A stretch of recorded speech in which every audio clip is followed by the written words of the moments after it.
हाथ नहीं लगाना साहब, कानून हम भी जानते हैं। मैं अच्छी तरह जानता हूं तेरी आवाज इतनी कड़क क्यों है, क्योंकि तू जानता है कि तेरे पीछे तेरा बाप लाल सिंह बैठा है, जो कानून के दलालों को खरीद कर तेरी जमानत करा देगा। लेकिन अब वक्त बदल चुका है। अपने आप को लाल की छतरी से अलग कर ले, क्योंकि अब इस शहर में मैं लाल जैसे लोगों की साथ ही खत्म कर दूंगा।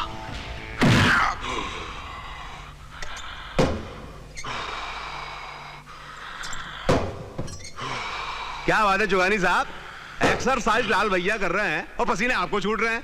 हैं? लगता है बहुत अच्छी खबर सुनाने वाले हैं आप। सुनाइए सुनाइए, बहुत अच्छा मौका है। लाल साहब, लगता है वो कालीना वाली जमीन हमारे हाथ से निकल जाएगी, क्योंकि लीगल तौर पर नाना भाई ट्रस्ट ने वो जमीन स्कूल बनाने के लिए ली थी। उन्हें कोर्ट से स्टे भी मिल गया है। मैं उनके वकील से भी मिला, उससे समझाया कि ये केस वो अपने हाथ में ना लें, लेकिन वो सुनता ही नहीं। ट्रस्ट के वकील ने कोर्ट से स्टे ले लिया और आपने क्या तीर मारा वकील साहब? लाल साहब, मैंने हर तरह से कोशिश की, मगर हमारे लिए ये 100 करोड़ का खेल है और आप सिर्फ कोशिश में लगे हैं। हाँ।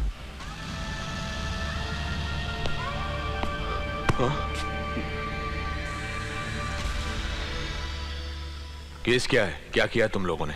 एक आदमी का खून। लाल सिंह से पंगा लेके तूने अच्छा नहीं किया।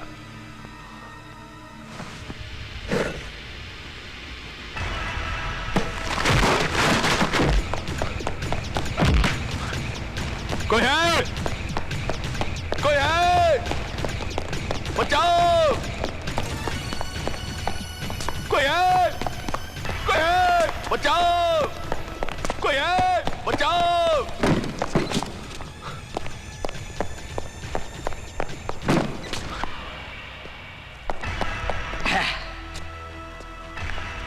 अरे चिल्ला क्या रहा है?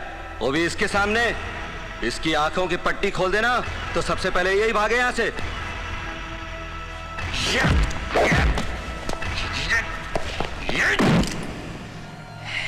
कोई है?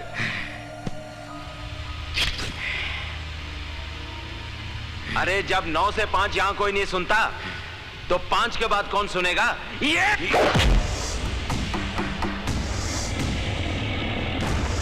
5 बजे के बाद देवा की अदालत शुरू होती है।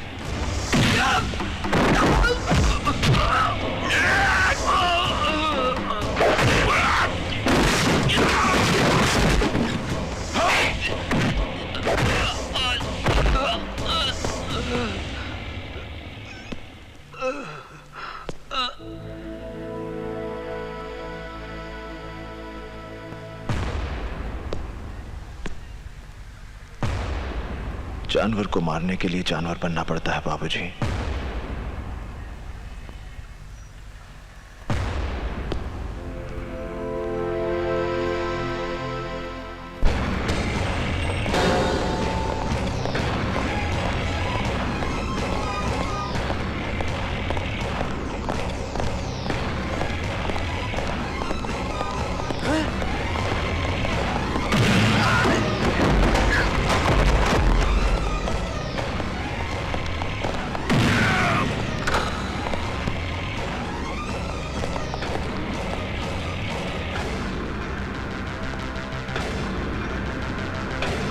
लाल, तेरे साथ बात करनी है। तुम देख नहीं रहे कि यहाँ एक जरूरी मीटिंग चल रही है? बाकी मीटिंग्स मेरी मीटिंग के बाद। देवा, देखो तुम।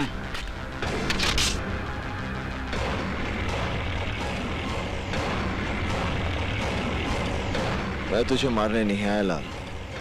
ये काम मुन्ना या मनी कोई भी कर सकता है। आखिर तुम चाहते क्या हो मुझसे? लाल सिंह, तूने अपनी गुंडागर्दी की बदौलत जमीनों पर नाजायज कब्जे करके बहुत बड़ी बड़ी इमारतें खड़ी कर दी। तेरी भूख इतनी बढ़ गई है कि अब तू स्कूल और शमशान जैसी जगहों को भी हड़प लेना चाहता है।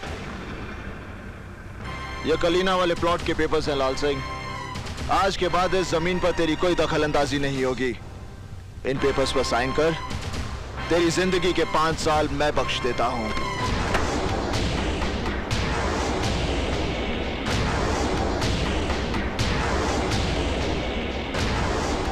एक मामूली से प्लॉट के लिए 5 साल की जिंदगी घाटे का सौदा नहीं है लाल।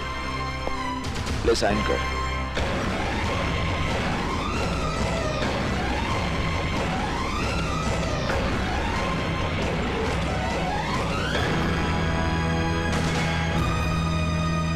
जिस वकील को मारने के लिए तूने अपने आदमी भेजे थे वो अशोक प्रधान देवा का बाप है। अगर दोबारा तूने ऐसी गलती की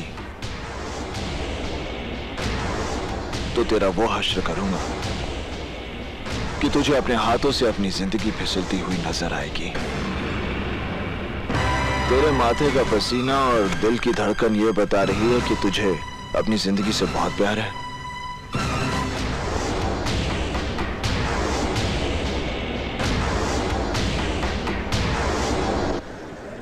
घर पर सभी लोग बहुत घबरा गए हैं देवा। मैंने तो बाबूजी को यह केस लेने से रोका भी था। अरे यहां ऐसे कितने प्लॉट्स हैं जिन पर लाल सिंह का कब्जा है। कुछ नहीं होता कोर्ट में, मगर बाबूजी तो बस। कुछ नहीं होगा बाबूजी को। लाल सिंह तो क्या, इस शहर का बड़े से बड़ा गुंडा भी उनकी तरफ आग उठाकर नहीं देख सकता। देवा, मैं तुझे लेकर भी काफी डरा रहता हूं। कितने सारे दुश्मन पाल लिए तूने इस शहर में। देख, मैं जानता हूं कि तेरा हर कदम बुराई के खिलाफ उठता है, लेकिन पुलिस भी तो गलत लोगों का साथ देती है। तू मेरी फिक्र छोड़। तुझे मेरे काम धंधे की समझ नहीं है। मेरा वास्ता ही उल्टे सीधे लोगों के साथ पड़ता है। तू बता, तेरा काम कैसे चल रहा है? नया काम शुरू किया है, बिल्डिंग मटेरियल का। काम काफी बढ़ गया है। 1-2 बिल्डर से और बात चल रही है। आकाश, मैं चाहता हूं कि तू ये सब कुछ छोड़कर कोई अच्छा सा बड़ा काम शुरू कर। नहीं देवा, मैं अपने इस काम से बहुत खुश हूँ। सुबह 9 से 6 तक काम, फिर घर, और कोई बड़ा काम मुझसे संभलेगा भी नहीं देवा। तेरे साथ कोई बात नहीं कर सकता। मुन्ना, ये फाइल बाबूजी को दे देना। कलीना वाले प्लॉट के पेपर्स हैं। ए टोपी, माँ किधर है? बिस्तर तो खाली है। माँ, वो तो चली गई। गई? कहाँ गई? अरे बाबा, अपोलो हॉस्पिटल। Apollo hospital? बेटा ये क्या है? माँ, ये हॉस्पिटल है। अस्पताल। अस्पताल ऐसा भी होता है? माँ, यहाँ बड़े बड़े लोगों का इलाज होता है। खर्चा बहुत होता होगा। ज्यादा कुछ नहीं, 1 लाख रुपया जमा किया है। लाख रुपया? क्या हुआ? मुझे संभाल, चक्कर आ गया मुझे। चलो अपने कमरे में चलो। हाँ? हाँ। अपने कमरे में? हाँ। अलग कमरा मिलेगा मुझे? हाँ हाँ। हाँ? चलो चलो चलो चलो।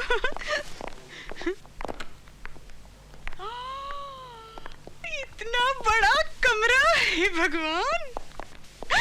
टीवी भी है, चलता है? हाँ देखिए, चलता भी है माँ जी। ओ, ये तो रंगीन है। देखो देखो। और वो मशीन क्या है? माँ जी, ये एयर कंडीशन है। क्या है? Air condition. ठंडी ठंडी हवा आती है, देखिए। ठंडी ठंडी हवा फेंक रही है बराबर। ये बिस्तर, ये भी मेरे लिए। हे भगवान, ऐसे भी बिस्तर होते हैं। चक्कर आ गया मुझे, फिर चक्कर आ गया।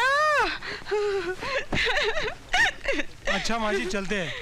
अच्छा भाई, अच्छा जाओ। अरे माँ, तो यहाँ? हाँ, अरे बेटी तू इधर आ, तेरा माथा चूमूंगी। इधर आ जल्दी। अरे वाह, तू तो बहुत बड़ी जगह नौकरी कर रही है। और देवा है ना, कितना बड़ा दिल वाला है, कितना भोला लगता है ना वो।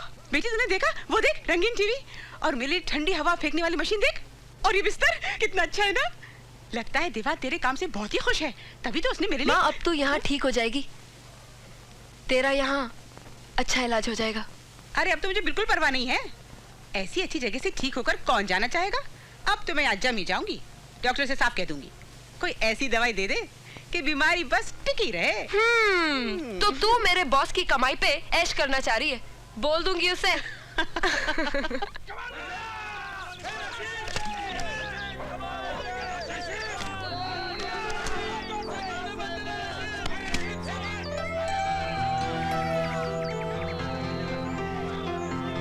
आप ही को मिलने आई हूँ। जो कुछ आपने मेरी माँ के इलाज के लिए किया, सोचा आपको मिलकर ही शुक्रिया अदा करूँ। अच्छा तो बोलो। वो क्या? शुक्रिया अदा तो कर चुकी, और कुछ बोलना है? नहीं, और तो कुछ नहीं, बस मैं तो यूं ही। देखो, तुम्हारा ये उदास और डरा हुआ चेहरा अच्छा नहीं लगता। गुस्से में अच्छी लगती हो।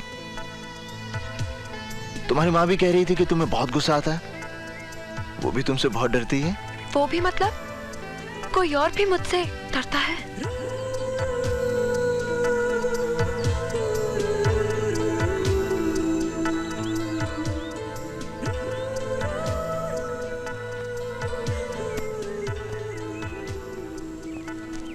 पागल लड़की है, कुछ भी बोल देती है। जिंदाल साहब, देवा को इस मीटिंग में बुलाने का मतलब क्या है? वो हमारे लिए मुश्किलें खड़ी करता रहता है और हम उसे अपने बराबर बिठाकर इज्जत दे रहे हैं। जिंदाल साहब, मेरा भी यही कहना है कि देवा कल हम सबके लिए एक बहुत बड़ा खतरा बन सकता है। Relax friends, relax. देवा हमारी दुनिया का एक नया बीज है जिसमें अभी अभी अंकुर फूटे हैं। जवान है, जोशीला है, और सबसे खास बात यह है कि वो बहुत जल्द तरक्की करना चाहता है। मेरा तजुर्बा है, ऐसे तेज आदमी को अपने से दूर नहीं रखना चाहिए।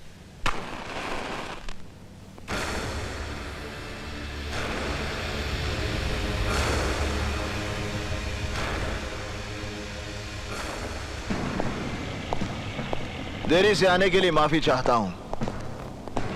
वैसे मैं इस बात से हैरान हूं कि आप लोगों ने मुझे इस मीटिंग में क्यों बुलाया है। देवा, इन दिनों हमारे धंधे में मुश्किलें बढ़ गई हैं। इन मुश्किलों से हमें कैसे लड़ना है, इसी के बारे में बातचीत करने के लिए हम सब लोग यहां इकट्ठा हुए हैं।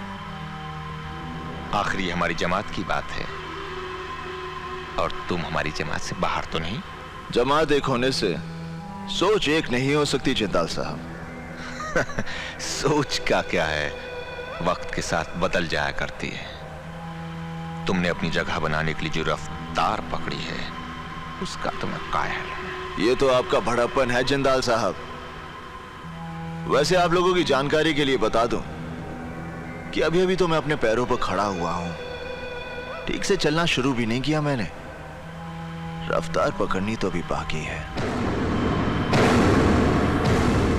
आप कुछ धंधे की मुश्किलों के बारे में बात कर रहे थे। देवा, मेरा मतलब है हमें छोटे छोटे फायदों के लिए आपस में रंजिश का माहौल खड़ा नहीं करना चाहिए। हम ताकतवर तभी हैं जब तक हम एक हैं। अलगाव वो दरार है जो किसी भी इमारत की बुनियाद में समाकर उस इमारत को बर्बाद कर देती है।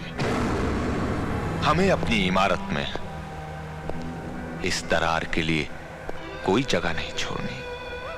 हमें पूरी ताकत के साथ मिलकर अपने दुश्मन से लड़ना है, और हमारा दुश्मन है कानून। तुम्हें मालूम है देवा कि हमारे नए सीएम बहुत ही ईमानदार हैं। उन्होंने इस शहर से क्राइम को पूरी तरह खत्म करने का बीड़ा उठाया है।